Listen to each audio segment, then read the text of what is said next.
Good morning everyone, welcome to knowledge account. আমরা দেখবো আজকে 9th মে 2026 এর ইম্পর্টেন্ট কারেন্ট অ্যাফেয়ার্স, তার সাথে সাথে রিলেটেড স্ট্যাটিস্টিকে। আজকের ফার্স্ট কোয়েশ্চেন, 2026 সালের নির্বাচনে জয়ের পর পশ্চিমবঙ্গের কততম মুখ্যমন্ত্রী হিসাবে শুভেন্দু অধিকারী শপথ নিতে চলেছেন? পশ্চিমবঙ্গের নবম মুখ্যমন্ত্রী হিসাবে শপথ নিতে চলেছেন শুভেন্দু অধিকারী।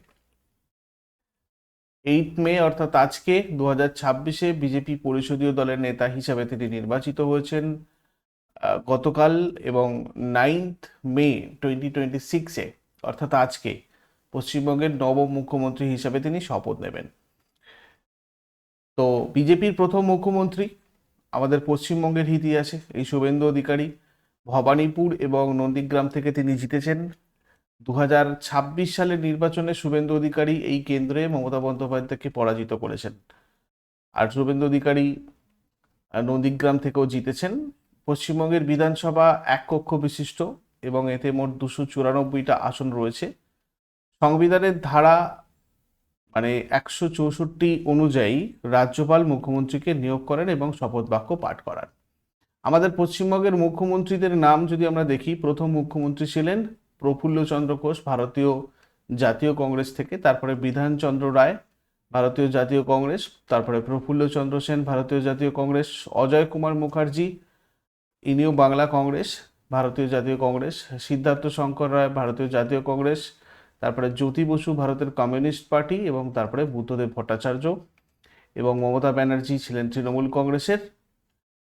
তোমরা কারেন্ট অ্যাফেয়ার্সের মান্থলি বা ইয়ারলি কারেন্ট অ্যাফেয়ার্স প্র্যাকটিস করতে চাইলে, কালকে কয়েকজন কমেন্ট করেছিল আমি দেখলাম, তো দেখো তোমরা এই পিডিএফগুলো নলেজ অ্যাকাউন্ট অফিসিয়াল অ্যাপের ইবুক সেকশন থেকে পাবে। আর কোর্স অর্থাৎ ইয়ারলি কারেন্ট অ্যাফেয়ার্সের কোর্সে তোমাদের পিডিএফ এর সাথে সাথে কিন্তু মক টেস্টও আছে প্র্যাকটিস করার জন্য, যেগুলো নলেজ অ্যাকাউন্ট অফিসিয়াল অ্যাপের কোর্স সেকশন থেকে তোমরা পাবে। কেমন?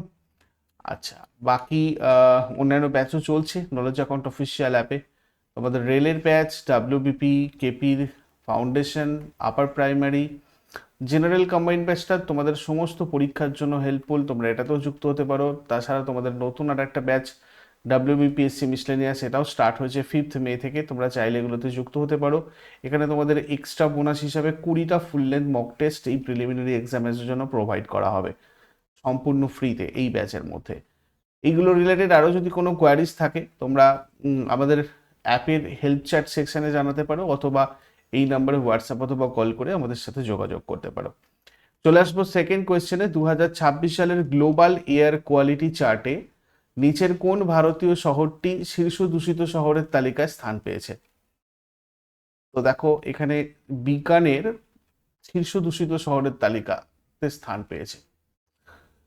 বিশ্বের শীর্ষ 10টা দূষিত শহরের মধ্যে 1 নম্বরে রয়েছে কোভ, এটা আয়ারল্যান্ডের একটা শহর।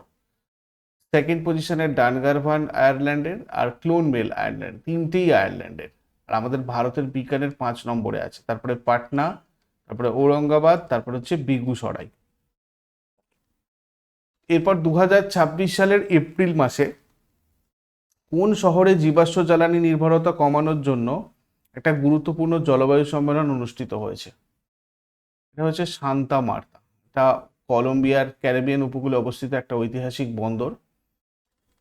আর যৌথ আয়োজক অর্থাৎ কলম্বিয়া আর নেদারল্যান্ড এটা আয়োজন করেছে। প্রায় 50টা দেশের প্রতিনিধিরা এই সম্মেলনে অংশ নেন। জীবাশ্ম জ্বালানির উপর নির্ভরশীলতা কমানো এবং স্বচ্ছ জ্বালানিতে রূপান্তরের প্রক্রিয়াকে ত্বরান্বিত করার উদ্দেশ্যে এই সম্মেলন প্রচলিত ইউএন জলবায়ু আলোচনা বা কপ সম্মেলনগুলোতে সিদ্ধান্তে ধীর গতির প্রতি অসন্তোষ প্রকাশ করে এই নতুন বিকল্প প্ল্যাটফর্মটা গড়ে তোলা হয়েছে। এরপরে প্রতি বছর কোন তারিখে বিশ্ব থ্যালাসেমিয়া দিবস পালন করা হয়? প্রত্যেক বছর 8th মেতে পালন করা হয় বিশ্ব থ্যালাসেমিয়া দিবস। থ্যালাসেমিয়া একটা বংশগত রক্তাল্পতাজনিত রোগ, যেটা বিশ্বব্যাপী লক্ষ লক্ষ মানুষকে প্রভাবিত করে। এই দিবসটার মূল লক্ষ্য হচ্ছে রোগটা সম্পর্কে সচেতনতা বৃদ্ধি করা, দ্রুত রোগ নির্ণয় এবং উন্নত চিকিৎসার সুযোগ সুনিশ্চিত করা। Hidden no more, finding the undiagnosed, supporting the unseen, এটা ছিল থিম এবারের থ্যালাসেমিয়া দিবসের। এরপর ভারতের প্রথম গ্রিন মিথানল উৎপাদন কেন্দ্রটি কোথায় স্থাপন করা হচ্ছে? কচ্ছ, গুজরাট, এখানে প্রথম গ্রিন মিথানল উৎপাদন কেন্দ্র স্থাপন করা হচ্ছে। গুজরাটের কচ্ছে স্থাপিত ভারতের প্রথম গ্রিন মিথানল প্ল্যান্ট। গাঢ় বাবল নামক একটা ক্ষতিকর ঝোপজাতি উদ্ভিদ বায়োমাস গ্যাসিফিকেশন প্রযুক্তি ব্যবহার করা হচ্ছে এই প্ল্যান্টে। থার্মাক্স লিমিটেড এবং অঙ্কুর সায়েন্টিফিক মিলে করছে এটা, যেখানে অক্সিজেন কম এমন জায়গায় উদ্ভিদকে পুড়িয়ে সিন গ্যাস তৈরি করা হচ্ছে এবং বৈজ্ঞানিক পদ্ধতিতে এই গ্যাস থেকে গ্রিন মিথানল তৈরি হচ্ছে। বৈজ্ঞানিক পদ্ধতিতে গ্রিন মিথানল থেকে গ্রিন মিথানল তৈরি। শুরুতে প্রতিদিন 5 টন হবে, ভবিষ্যতে লক্ষ্য রয়েছে 100 থেকে 500 টন প্রতিদিন। রয়্যাল এনফিল্ড কোন রাজ্যে 200 কোটি টাকা ব্যয়ে তাদের নতুন ম্যানুফ্যাকচারিং হাব স্থাপন করতে চলেছে? অন্ধ্রপ্রদেশে তাদের নতুন ম্যানুফ্যাকচারিং হাব স্থাপন করতে চলেছে রয়্যাল এনফিল্ড। অন্ধ্রপ্রদেশে তাদের একটা বিশাল ম্যানুফ্যাকচারিং হাব আর ভেন্ডর পার্ক গড়ে তোলার পরিকল্পনা করেছে রয়্যাল এনফিল্ড। ইশার মোটরস এর মালিকাধীন এই সংস্থায় প্রায় 2200 কোটি টাকা বিনিয়োগ করবে।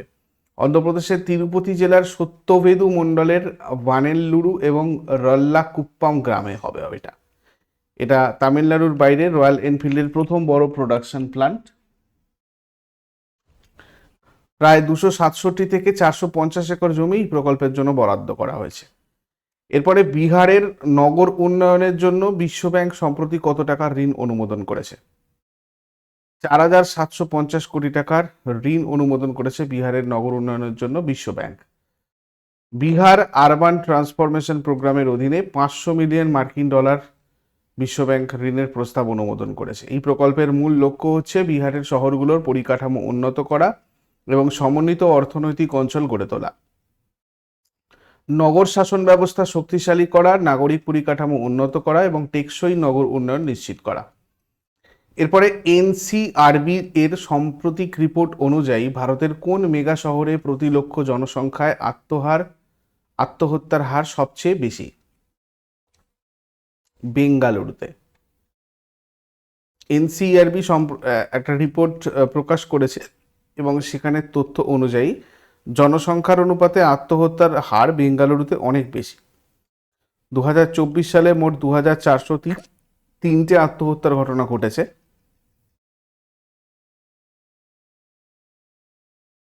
প্রতি লক্ষ জনসংখ্যায় আত্মহত্যার হার 20। 2022 সালে 2313টা ছিল, 2023 সালে 2370টা। 2024 সালে মোট 2965টা আত্মহত্যার ঘটনা নথিভুক্ত হয়েছে। দিল্লির বিশাল জনসংখ্যার কারণে এখানে প্রতি লক্ষে আত্মহত্যার হার 9.8, যেটা বেঙ্গালুরুর তুলনায় অনেক কম। দেখো, এনসিআরবি এবং এডিএসআই রিপোর্ট, যেটা আমাদের ন্যাশনাল ক্রাইম রেকর্ডস ব্যুরো, মানে এনসিআর ভারতের স্বরাষ্ট্র মন্ত্রকের অধীনে একটা কেন্দ্রীয় সংস্থা। প্রতি বছর ভারতের রাজ্য, কেন্দ্রশাসিত অঞ্চল এবং বড় শহরগুলোর দুর্ঘটনাজনিত মৃত্যু আর আত্মহত্যার তথ্য নিয়ে বার্ষিক এডিএসআই রিপোর্ট প্রকাশ করে। এরপরে পশ্চিমবঙ্গের উপমুখ্যমন্ত্রী হিসাবে কে শপথ নিতে চলেছেন? দিলীপ ঘোষ এবং অগ্নিমিত্রা পল পশ্চিমবঙ্গের উপমুখ্যমন্ত্রী হিসাবে শপথ নিতে চলেছেন। পশ্চিমবঙ্গের নতুন উপমুখ্যমন্ত্রী হবে তারা। পঞ্চায়েত এবং গ্রামীণ উন্নয়ন দিলীপ ঘোষ এবং পশ্চিমাঞ্চল উন্নয়নের ক্ষেত্রে থাকবেন। 2026 সালের মে মাসে অনুষ্ঠিত পশ্চিমবঙ্গের বিধানসভা নির্বাচনে ভারতীয় জনতা পার্টি দিলীপ ঘোষ খড়গপুর সদর কেন্দ্র থেকে জয়লাভ করেছেন। আর অগ্নিমিত্রা পল শিল্প, বাণিজ্য এবং এন্টারপ্রাইজ এবং তথ্য প্রযুক্তি দপ্তরে থাকবেন। ইনি 2026 সালের পশ্চিমবঙ্গ বিধানসভা নির্বাচনের ফলাফল অনুযায়ী বিজেপি নেত্রী অগ্নিমিত্রা পল আসানসোল দক্ষিণ বিধানসভা কেন্দ্র থেকে জয়ী হয়েছেন। এরপর 2026 সালের মে মাসে ভারতের প্রথম আরবান টেস্ট বেড এবং অ্যারোসল অবজারভেটরি কোথায় স্থাপিত হয়েছে?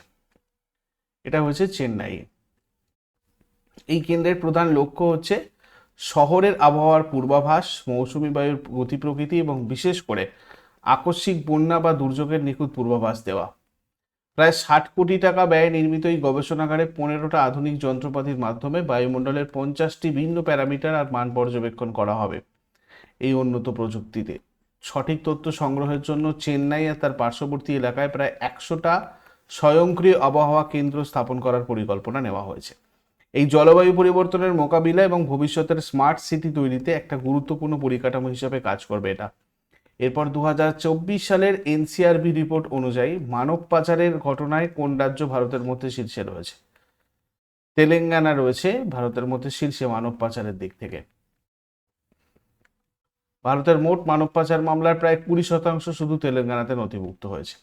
2024 সালে ভারতে মোট 2135টা মামলার মধ্যে তেলেঙ্গানায় ঘটেছে 423টা।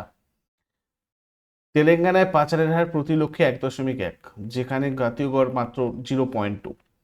2023 সালে তেলেঙ্গানায় 336টা মামলা নিয়ে দ্বিতীয় স্থানে ছিল, প্রথম ছিল মহারাষ্ট্র, কিন্তু 2024 সালে তেলেঙ্গানা প্রথম হয়েছে।